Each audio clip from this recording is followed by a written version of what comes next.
मैं जया शर्मा आप सभी श्रोताओं का अपने कहानी चैनल कुछ कहानी प्रियंवदा की जुबानी में आपका बहुत बहुत स्वागत करती हूँ। आपको मैं आज अपने द्वारा लिखित कहानी छुट्टियों का इंतज़ार सुना रही हूँ। कहानी अगर आपको अच्छी लगे प्लीज़ कमेंट और शेयर ज़रूर करें। अगर आप इस चैनल को सब्सक्राइब करेंगे तो मुझे बहुत अच्छा लगेगा। अब मैं अपनी कहानी सुनाती हूँ, बच्चों का इंतज़ार। प्रियंवदा की कहानी बच्चों का इंतज़ार, प्रियंवदा की जुबानी। दशहरे की छुट्टियों में बच्चों को साथ लेकर आने का वायदा किया था अंकित ने। मिश्रा दंपत्ति बहुत खुश थे।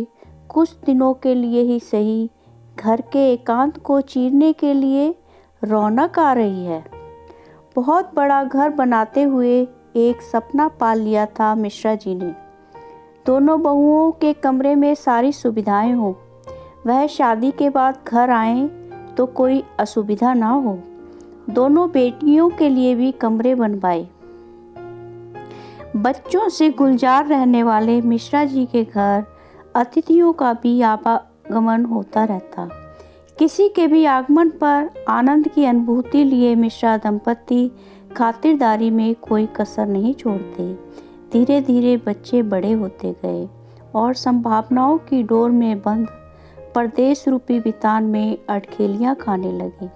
शुरू में घर से लगाव जल्दी जल्दी खींच लाता बच्चों को अपने घर द्वार। समय के साथ जिम्मेदारियों ने बच्चों के घर की ओर उठे पैर पकड़ने शुरू कर दिए।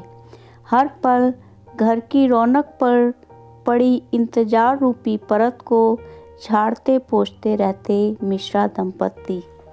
समय बढ़ता जा रहा था और कभी कभी अचानक कोई बेटा आकर आंखों में खुशियाँ तैरा जाता। अचानक पूरा इकट्ठा परिवार होता तो मिश्रा दंपत्ति में गजब का जोश आ जाता। अकेले त्योहारों को मनाते हुए अब त्योहारों ने औपचारिकता का ही चोला पहन लिया है। माँ के बार बार कब आओगे पूछने पर अंकित ने परिवार सहित दशहरे पर आने को कहा था। 1 महीने पहले से हर छोटी मोटी ज़रूरतों को पूरा करने वाले इंतजाम बार बार चेक कर लिए गए। नाश्ते के लिए माँ ने उत्साह रूपी चाशनी में डुबोकर बहुत चीज़ें बनाई थी। उन सब चीज़ों को जो बड़े प्यार से बना कर अपने बच्चों को खिलाती थी, आज वही वो बचपना अपने बच्चों को देना चाह रही थी। माँ कुछ भी बनाती तो बच्चों के पास भेजने का माध्यम तलाशती रहती। बच्चों के आने की खबर ने गजब की स्फूर्ति जगा दी मिश्रा दंपत्ति के मन पर। आसपास सबको बार बार उत्साह से बता रहे थे दोनों, बच्चे आ रहे हैं इस दशहरे की छुट्टियों में। कितने उत्साह से उठाया था मिश्रा जी ने फ़ोन और स्क्रीन पर नाम देखकर रसोई में चाय बना रही पत्नी को आवाज़ लगाकर बुलाया। अरे सुनती हो, अंकित का फ़ोन आया है। गैस बंद कर पल्लू से हाथ पोंछती हुई मिश्राइन आई तो चेहरे पर उदासी भरी हंसी में मिश्रा जी को देखकर पास आकर बैठ गई। फिर धीरे से मिश्रा जी बुदबुदाए, बहू रागनी के स्कूल में एनुअल फंक्शन की वजह से छुट्टी नहीं मिल सकती और बच्चों की दशहरे के बाद परीक्षा भी है तो अंकित का आना मुश्किल है।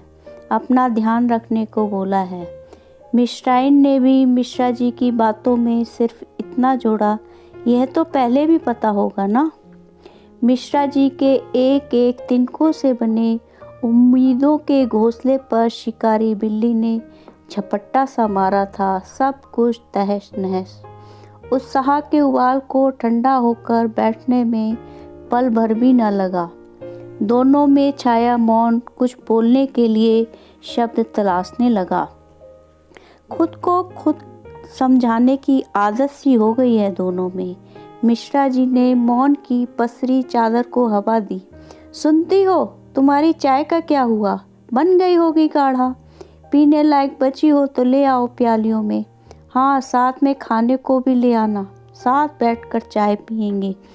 मिश्राइन की भी आवाज़ गूंज उठी। इतनी तो अक्ल है मुझ में, गैस बंद करके आई थी। दूर होते जा रहे बच्चों के व्यवहार को देखकर दोनों ने तय किया है कुछ शिकायतें और फरमाइशें भी आपस में पालेंगे। बचे हुए जीवन को जीने के लिए कुछ आवाज़ें भी ज़रूरी हैं, चाहे आवाज़ें अपनी ही क्यों ना हो। बहुत बहुत धन्यवाद। आपको ये कहानी अगर अच्छी लगी हो तो प्लीज़ कमेंट ज़रूर करें। आपके कमेंट मेरे लिए उत्साहवर्धक होंगे। चैनल को सब्सक्राइब करेंगे तो मुझे बहुत अच्छा लगेगा। फिर मिलते हैं अगली नई कहानी के साथ।